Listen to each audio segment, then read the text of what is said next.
few weeks ago, I went to see Esther Hicks here in Austin. You know, the law of attraction.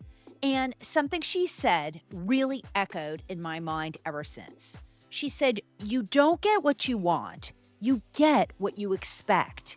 And that line snapped something into place for me around wealth because every woman I know wants to get wealthier instead of busier, yet focus almost always ends up everywhere except on growing wealth. We tuned into everyone else's needs as women, our businesses, our families, our clients, our responsibilities, all the places where someone is expecting us. But when it comes to our wealth, it gets whatever scraps are available for attention at the end of the day. Not because we don't care, but because no one ever taught us that focus is a financial asset.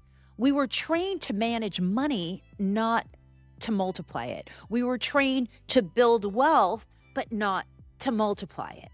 To work for success, not to make that success work for us.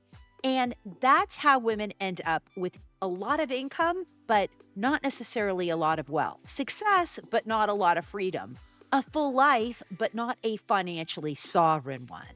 So today we're shifting that. We are redirecting the powerful focus you already have, the focus you use to hold up your entire world toward building wealth that actually compounds.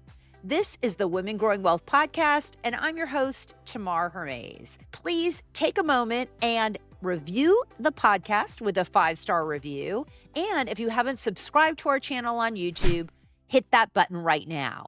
So let's rewind back to Esther Hicks. The energy in the room was undeniable. There were hundreds of people tuned into the same frequency. Expansion, fully present. There was no multitasking, no half-ass listening while answering text, just focus. And while I was sitting there in the room, I thought, what if women gave their wealth even a fraction of the focus they give to their businesses and to everyone else? What if your money could actually feel us paying attention to it? Because here's the truth. At the end of the day, women don't really have focus problems. We just have placement problems. We already know how to be consistent. We know how to show up for everyone. We keep everything going and we deliver. But our wealth gets the leftovers. It gets whatever energy is still standing after a long day of doing. For years and years, I did the same thing. I worked nonstop. I created deals. I made money. And yet my wealth was crawling forward at the slowest pace possible because my focus was everywhere except where wealth actually compounds. Here's the shift that made the difference for me. Remember, wealth doesn't respond to speed. It responds to repetition. It responds to one weekly money check-in, one investment you deepen, one number each week that you track, one moment each week where your money becomes something you lead, not something you avoid. The moment you stop treating your finances like random emergencies and start treating them like a steady practice, your money starts to behave differently. You start to feel differently. You feel calmer. You feel clearer, more grounded, more in control. And when you start to track that wealth building piece, you can really watch it grow. I spent years obsessed with making more instead of multiplying what I already had. And that's where most women get stuck. Motion instead of mastery, effort instead of expansion, hustle instead of structure. Are you getting the picture here? At the Esther Hicks event, Abraham said, alignment is more powerful than action. And when you apply that to wealth, whoa, it was a mic drop. Because once you shift from chasing income to building structure, your wealth grows quietly and much more quickly. So in that room in Austin, I wrote down one line in my notebook. Attention is capital. Where your attention goes, your results go. If your attention is always on your inbox, you get more email. If your attention's always on other people's needs, you get more demands. But when your attention finally lands on your wealth building, really lands on it, everything shifts. Wealth responds to leadership, and your attention is leadership. Here's one simple practice: set a weekly money date, light a candle, pour something you enjoy, write out your numbers and your goals to work toward without fear, just out of leadership, out of giving your money direction, out of seeing what the next steps can be. And there's something else I felt intensely in that Esther Hicks event. Proximity matters. When you're in rooms where expansion is normal, you start expecting it too. That's why being around women who talk about wealth, strategy, cash flow, ownership, investing, and ease, it's really powerful. You rise to the levels of the rooms that you choose. And the wealth expands in the company of women who are expanding theirs. Here's what I want you to leave with today. You already know how to focus. You already know how to show up. You already know how to lead.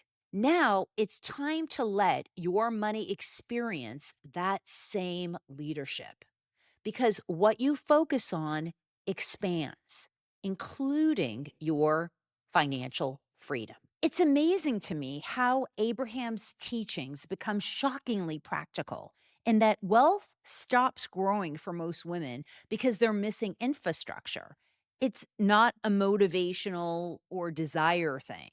Most of the women I work with, they are driven and brilliant and high earning, but their wealth is being asked to grow inside of a structure that's built for someone that isn't prepared to grow that exponentially. Plus, they don't necessarily have access to the tools. So here's some structure you can follow. A wealthy woman isn't operating from one checking account and one saving account. She's using buckets: a liquidity bucket, an investment bucket, a tax strategy bucket, a long term compounding bucket.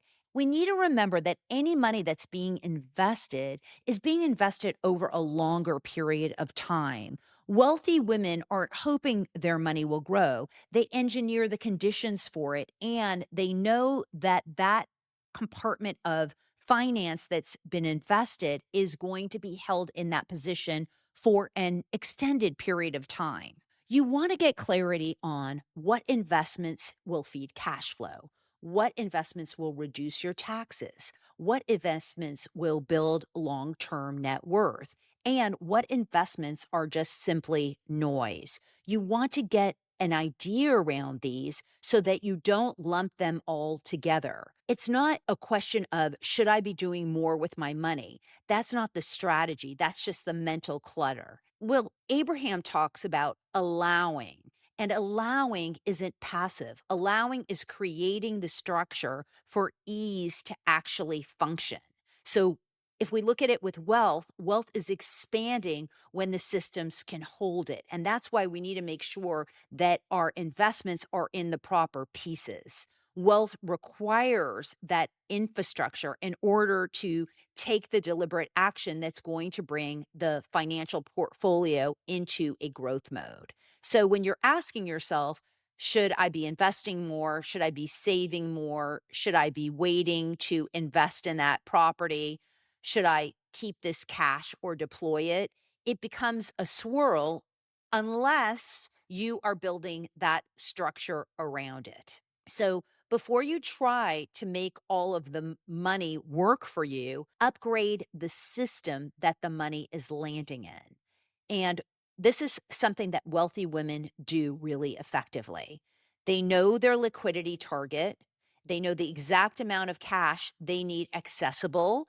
It's not too much or too little, because money sitting idle is losing to inflation. Then they know which assets their future self depends on. So these aren't trending investments. They're not emotional decisions. They're assets that align with their enough number and their timeline. And the enough number is going to be something that I'm going to offer you at the end of this episode, remember you're trying to constantly be upgrading. Wealth building isn't a one and done. You're always looking for different advisors, better software, tax strategies, deal flow, access. All of these things come into play when you are putting together this puzzle. And Abraham says it so well in aligning with wealth building. The clearer the infrastructure, the cleaner the decisions.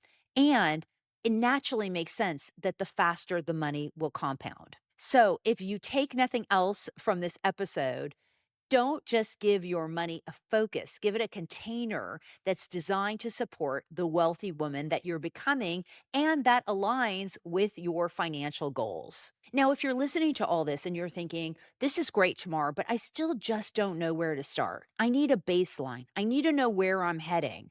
You can download getyourenoughnumber.com, and that will give you a free workbook and an enough number calculator, and I'll walk you through how to get to the next step baseline so you know how much income you're looking for to reach that financial freedom number. And then you can start working on the investments and the savings and all of the other strategies inside of building wealth. If this episode resonated for you, please make sure to leave a review and comment below. I'm Tamar Hermes, and this is the Women Growing Wealth podcast. Remember, focus on freedom, and you'll watch it grow.